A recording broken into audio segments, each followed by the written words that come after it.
Kisung, and I'm gonna be your nail technician today. What would you like to get? I want to get something with light colors, but with a little bit of a design for flair.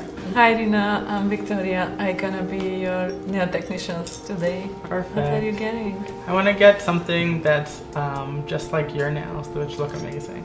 Thank you.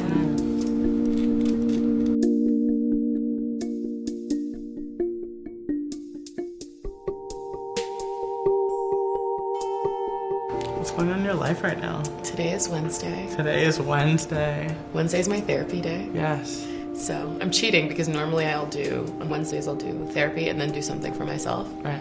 And most times it arrives as a manicure. Yes. So pre-therapy manicure That's today. awesome. I always had a fear of like having a manicure in public, like having my nails done in public for a really long time. Like I can remember like having a fear about putting my hand on the subway pole and like everyone seeing like my nails painted. So it was always this thing that felt like dangerous, you know? Yeah, that's interesting. I think also, and I didn't think about this until now, but how raised and classed nails can be as well.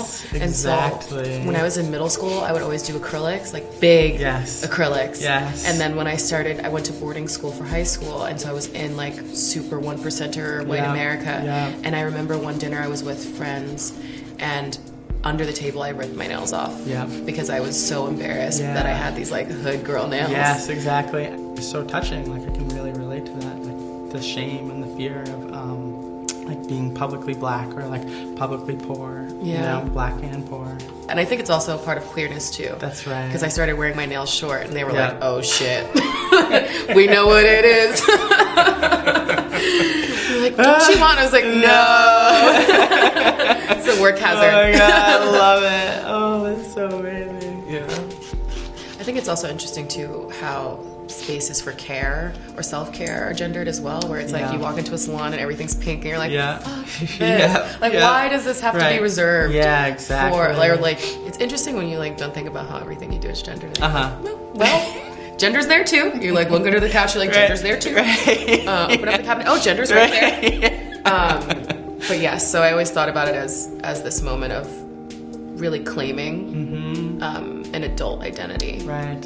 You know, these aren't just interpersonal challenges, right? So the gender binary is this really big thing that shapes all of our lives, right? That like we're not invited into opting out, right? Like if we're born in a hospital, if we move through a world where we lived in public housing, if we have ever like been in rehab or in prison or in jail or a deportation center, like we're not being asked for our gender self-determination, whether or not we're like in a place that like seemingly aligns with it, you know, like it's so much larger, I think, than the cis woman supporting the trans woman. And so for me, I was like, I really want to make sure that we're like talking about how actually the gender binary shapes all of our lives. We need to like have that informed conversation about what does it mean to like show up and support each other, and like to me it means like taking up space in order to disrupt it, you know? I think that there's also something in understanding that like to be a part of a political conversation, you don't have to arrive as a victim. Yes. You don't have to arrive with like the ways in which you're persecuted all the time. You lose so much. Right.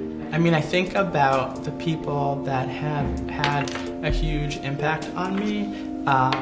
Like, so for instance, like Marsha P. Johnson and Sylvia Rivera, people who came before who were really messy, you know, like Marsha threw a shot glass at a mirror during the police raid of Stonewall, you know, and it had this like really huge impact and kind of changed the course of history, you know? And it wasn't the first time that someone who is black and trans fought back against policing, and it wasn't the last time, you know, but it was a very important moment.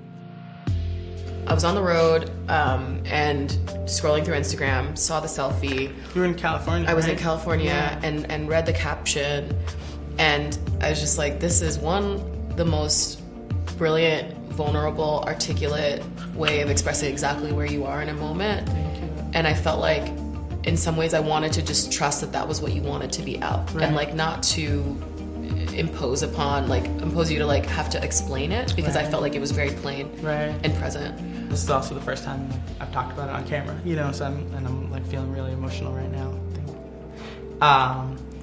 You know, I was like, I actually can't anymore. Like, I can't not say anything. It was like those small moments of like going to a place where you know and feel the presence of another Black trans woman, or like being really vulnerable with your body and being like, I'm trans and like my body's beautiful, and like I'm not gonna be shy about that anymore. Like, all those small little moments ended up like really accumulating to this bigger moment where I was like, actually now is the time where I'm not going to take it anymore. I really have reached my limit. This has been going on for years now, and I'm actually just going to share that like we're really deeply hurt by this person, and I didn't expect it to have the kind of big reach that it did. You know, I was like, oh my God, like no one's gonna believe me. Like, this person was nominated for an Oscar, and like who am I to like challenge or like name this thing that had been happening for so long, you know? Then Janet Mock like wrote this like really beautiful Allure piece on like the same day, and I was like, I can actually just let in that people are like here forming like a really beautiful circle of support and like holding me through this in a way that I never would have imagined as possible, you know, and being able to let in that actually there are so many people being like, I see you, I believe you, like similar things have happened to me and we're with you, like you don't have to hold this on your own.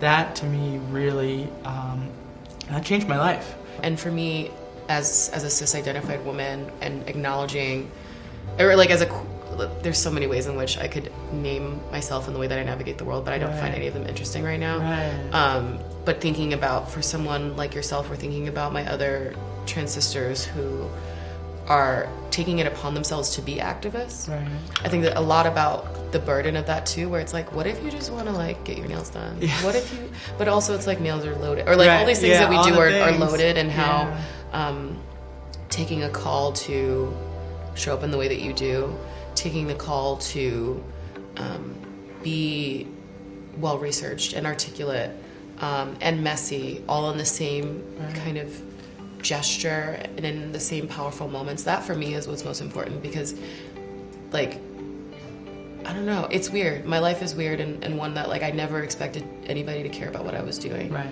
think it would just go back to that gratitude. Like, thank you for doing this today. Your work brings so much of in so many of us, you know, and it just in so many different ways. You know, the robust, like expanding way, the way that you're like carving out space for all of us, and then just like the hilarious shit that you do that is so, you know, like that. I'm just like it's like hilarious, it's messy, like the ways that you're vulnerable, like just are really life affirming, you know. And like as a person who's constantly looking and needing like permission to also be messy, like that is like just really meaningful. I want there to be so many more Reinas. And I know that for that to be possible, it's continuing to show up. I don't know. I'm so deeply proud to be someone who is lucky enough to know you and know of you. And that's a joy that I want to gift to so many other people.